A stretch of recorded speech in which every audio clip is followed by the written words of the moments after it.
Assalamualaikum warahmatullahi wabarakatuh.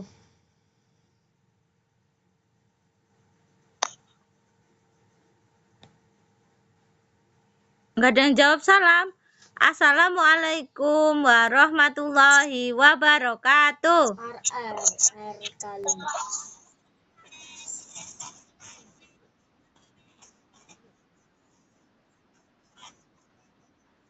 Apa kabar anak-anak hari ini?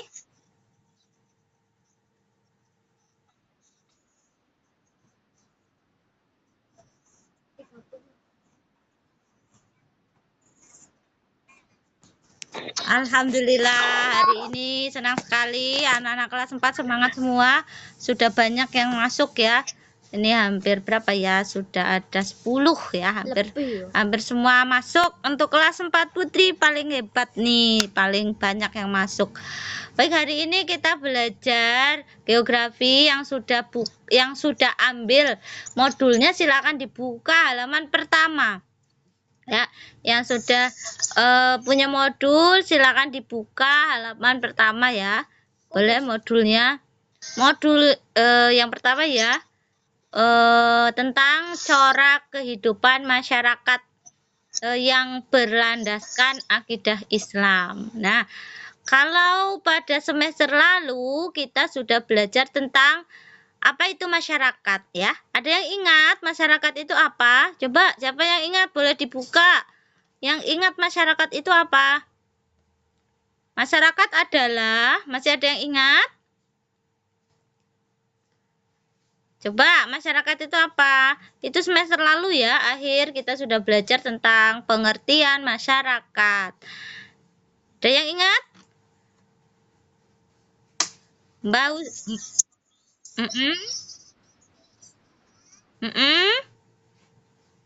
Iya? Iya.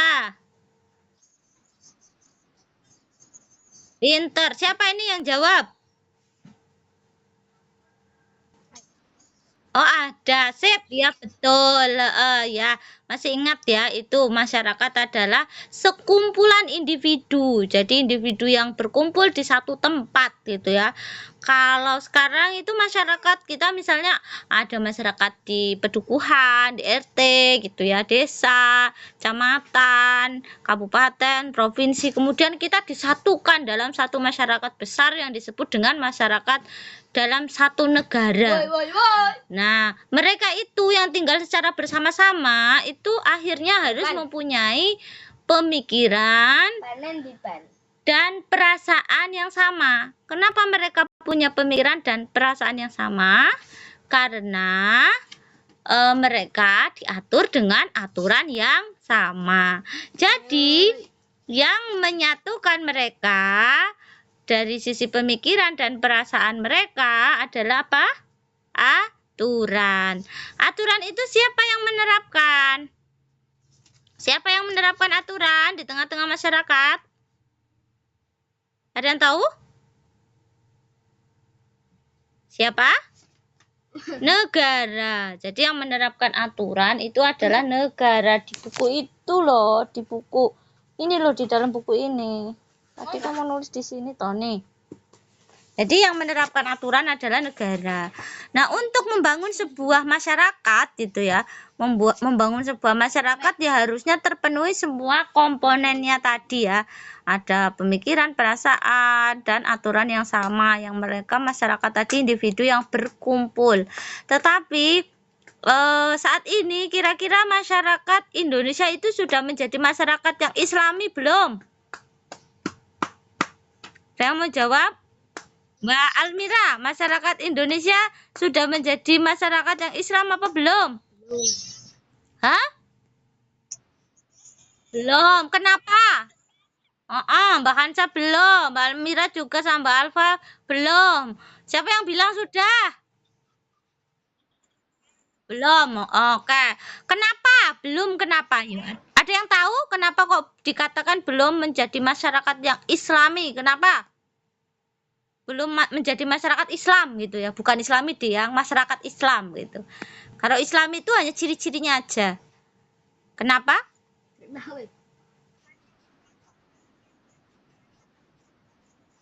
masih banyak orang yang gak suka dengan ajaran Islam, boleh salah satunya.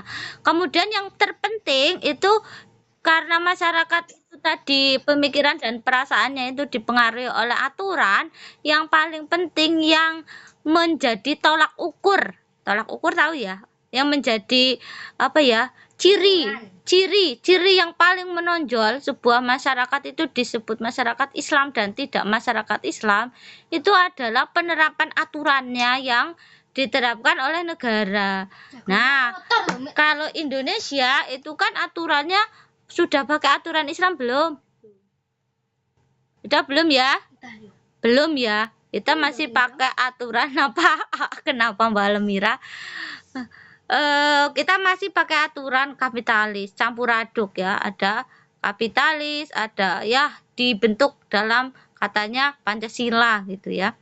Yang sumbernya campuran gitu. Ada yang dari Islam, ada yang dari kapitalis, ada yang dari sosialis. Nah, untuk membangun masyarakat Islam berarti karena masyarakat itu terdiri dari individu-individu yang berkumpul, bersatu. Kalau kita ngomonginnya masyarakat yang Islami dulu ya, bukan masyarakat Islam. Kalau masyarakat Islam itu nanti ya habis ini. Untuk membentuk masyarakat yang Islami itu kan harus dimulai dari institusi terkecil di dalam masyarakat. Nah, boleh dicatat nih. Apa institusi kecil di dalam masyarakat? Institusi kecil di dalam masyarakat itu adalah keluarga. Ya, diingat-ingat nanti kalau ditanya. Apa institusi kecil di tengah-tengah masyarakat? Institusi kecil di masyarakat itu adalah apa tadi? Keluarga. Maka untuk mewujudkan masyarakat yang Islami loh ya, belum masyarakat Islam, masyarakat yang Islami harus mewujudkan keluarga yang Islami juga. Nah, keluarga yang Islami itu harus dibangun, keluarganya itu dibangun berlandaskan akidah Islam. Nah, jadi akidah Islam harus dijadikan landasannya. Jadi apa ya?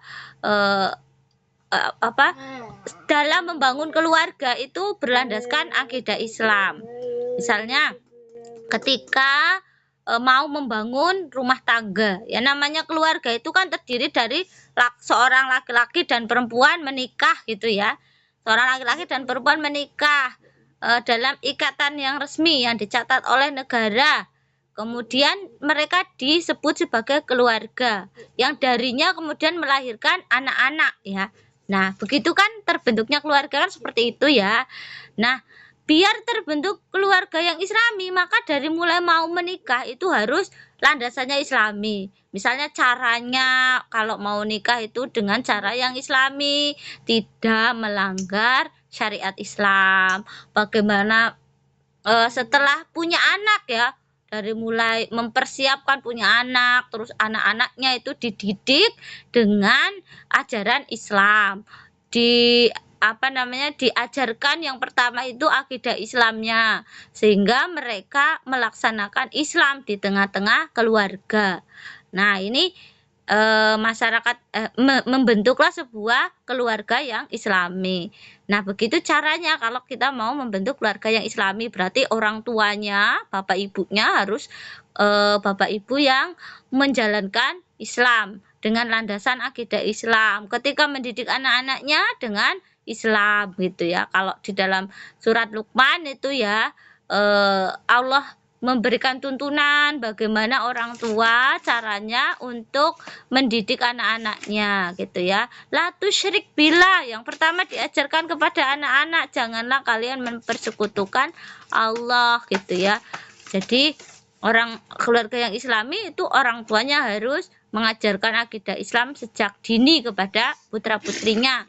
Kemudian menyekolahkan putra-putrinya juga di sekolah yang Islami dengan sistem pendidikan Islam, dengan aturan yang banyak pelajaran Islam, sehingga anak-anak paham Islam ya kan.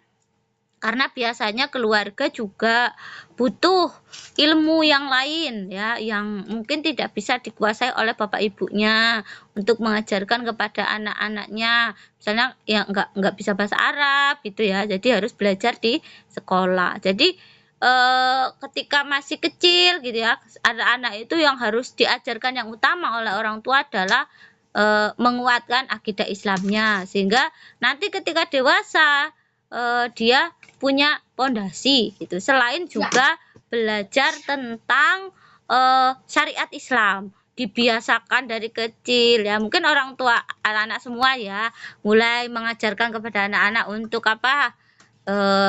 Kebiasaan melaksanakan syariat Islam, mulai dari menutup aurat, kemudian apalagi? Kemudian selain menutup aurat, terbiasa sholat tepat waktu, 5 waktu. Kemudian menutup apa tadi? Mengaji ya, harus bisa baca Al-Qur'an dan mengamalkannya, bukan sekedar belajar Al-Qur'an tapi juga mengamalkan. Nah, dari sini kemudian terbentuklah keluarga yang Islami dari awal ya. Jadi yang pertama terbentuk keluarga yang Islami. Nah, keluarga yang Islami itu dia tidak bisa sendiri ya, untuk bisa terwujudnya masyarakat Islam, dia harus melakukan apa? Melakukan dakwah atau amar ma'ruf nahi mungkar. Jadi yang pertama tadi ya, yang pertama untuk mewujudkan masyarakat yang bercorak akidah Islam, yang pertama itu harus membentuk keluarga yang berdasarkan ketakwaan. Jadi keluarga dibangun atas landasan takwa tadi dengan cara seperti tadi, mulai dari menikah, punya anak dididik dengan syariat Islam, dengan akidah Islam gitu, terbiasa menjalankan ajaran Islam. Nah, kemudian setelah itu apa namanya? Keluarga tadi melakukan amar ma'ruf nahi mungkar. Karena kalau mau baik itu nggak bisa sendiri, ya nggak?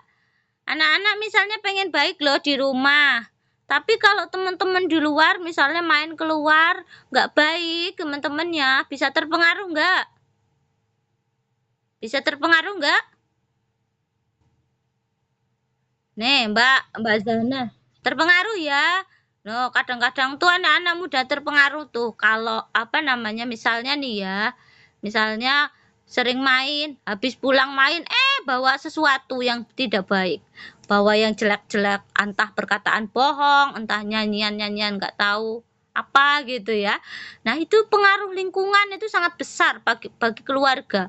Di rumah sudah diajarkan adab yang Islami, diajarkan beribadah ya, tapi di luar rusak. Ya, akhirnya kalau kita nggak mau merubah, terpengaruh malahan. Maka keluarga yang Islami tadi harus melakukan yang namanya amar ma'ruf nahi mungkar. Yang kedua ya, selain tadi membangun keluarga yang bertakwa, yang kedua melakukan amar ma'ruf nahi mungkar kepada masyarakat. Amar ma'ruf nahi mungkar itu berarti aktivitas dakwah.